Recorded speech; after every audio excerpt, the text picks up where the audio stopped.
湖南新化13岁女孩小花怀孕了，为何会怀孕？孩子的父亲是谁？经过警方多天的调查，终于找到了涉嫌强奸犯罪的人，而他的身份令网友们震怒。8月初，网上流传出一个视频，视频中一名小学生模样的女孩躺在病床上，旁边的婴儿床上躺着一个婴儿。后通过媒体和警方的通报得知，女孩叫小花，化名，今年13岁，是一名留守女童，因遭受强虐而被迫生下一个女婴。经警方侦查和 DNA 比对，目前已将重大作案嫌疑人同村村民邹某某抓获。由于该案还在进一步侦查中，因此并没有更多关于邹某某的信息。但是这里还是想骂一句，禽兽！这么小的幼女竟然都不放过，希望该案早日审判，严惩恶魔，还受害女孩和家属一个公道。在看这个新闻时，心里五味杂陈，想起了2017年发生的另一起相似的案件，同样发生在湖南，同样是13岁，同样是留守女童。这个女孩叫凤凤。2017年11月4日，凤凤突然肚子痛，整个人的脸色和状态都非常糟糕。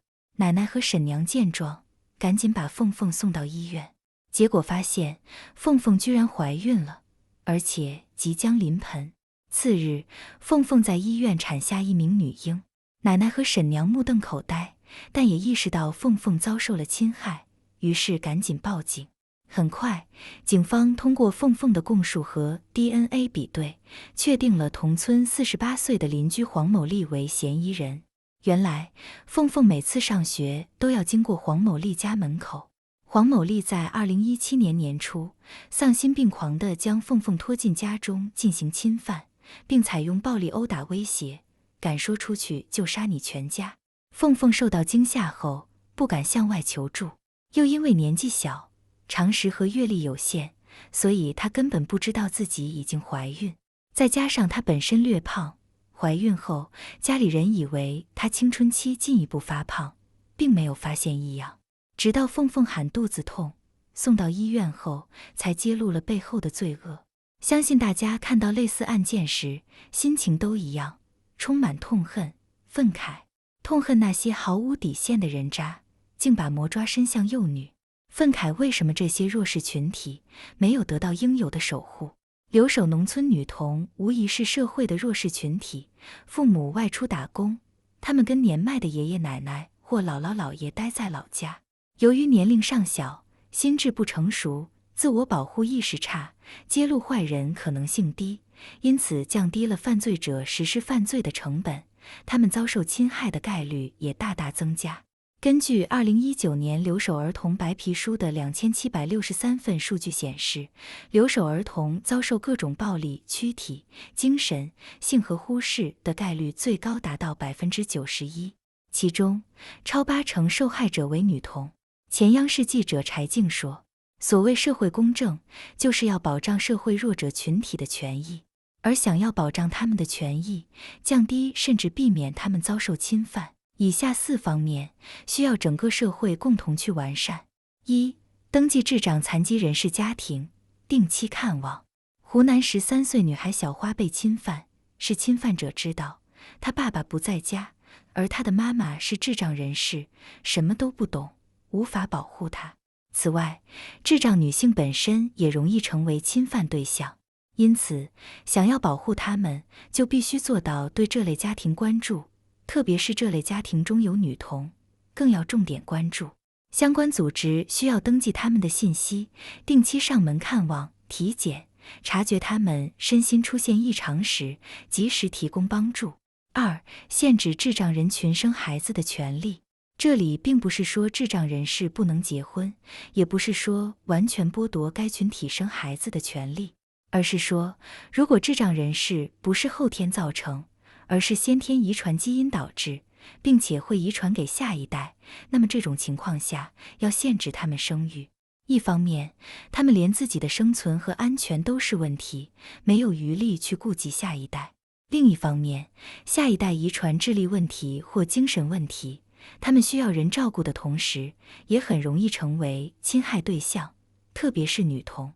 因此，对这类群体的生育权可做适当限制。当然，我国婚姻法中第7条规定，患有医学上认为不应当结婚的疾病，禁止结婚。可是，由于医学上认定不应当结婚的疾病并没有明确，而且禁止结婚并未禁止生育，因此这方面仍需完善。3. 侵犯妇女儿童者，建议化学阉割。什么是化学阉割？它是指通过口服、注射或皮下埋植的方式，降低雄性激素水平，从而抹杀性犯罪者的性冲动，使他成为性冷淡，从而抑制他再次实施性犯罪。这项技术目前已有多个国家采纳，作为法律允许的一种惩戒手段，比如俄罗斯、阿根廷、捷克、瑞典、泰国、韩国等。2012年，韩国受到《熔炉溯源》等根据真实性侵案件改编的电影的舆论推动，最终通过了性暴力特别修正法案，也称熔炉法，对性犯罪者进行防止性冲动的药物治疗相关法案化学阉割的修订。其中规定，对16岁以下的儿童进行性侵犯的罪犯，可实施化学阉割，最长治疗时长达15年。化学阉割东亚国家起步较晚，因此目前还没有见到特别明显的成效。不过，实施该惩戒手段的北欧国家已有不错成果。根据瑞典统计的数据显示，化学阉割的实施使该国儿童性侵的发生率大大降低。更可喜的是，犯罪者的再犯率从40%降低到了5%。化学阉割，它可有效斩断恶魔伸向弱势群体的手。当然，值得注意的是，化学阉割具有可逆性，因此，化学阉割的同时，也要辅以相关监管措施。4. 加强性教育和普法。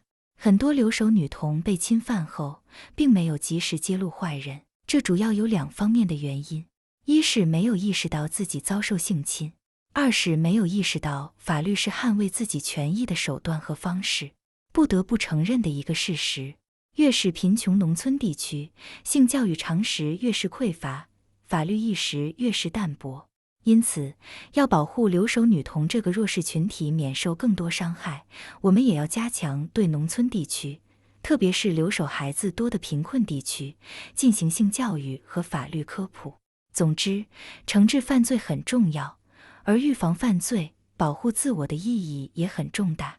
刚出来工作时，公司组织去重庆3天游，可携带家属。同事 Lucia 带了她2个儿子，一个8岁，一个5岁。记得当时有一位男同事问她，大城市生活成本那么高，怎么不把小孩放老家？然后她说，那哪行，父母就是靠山，靠山在哪里，孩子就在哪里。以前不懂她这份笃定，后来随着年龄的增长以及社会阅历的增加，慢慢就懂得了她话中的责任和担当。前文中的小花和凤凤，他们的父母在外地得知他们遭到侵犯而产下孩子后，心如刀绞，泪如雨下。一方面是心疼孩子遭遇不幸，另一方面是愧疚自己作为监护人没把孩子照顾好。而此刻，我更加钦佩同事 Lucia 夫妇拼尽全力撑开的羽翼。生活很苦很穷，让孩子留守老家，有很多不得已。贫困人家有太多无奈，甚至几乎毫无选择。但是如果有那么一点可能，那么再苦再累，也要把孩子带在身边。一切也许很艰难，但一定会值得。社会很多保障机制仍需完善，而完善的过程需要时间。可对于个体来说，孩子并不会等在那里。对于他们来说，成长中最大的伞是父母。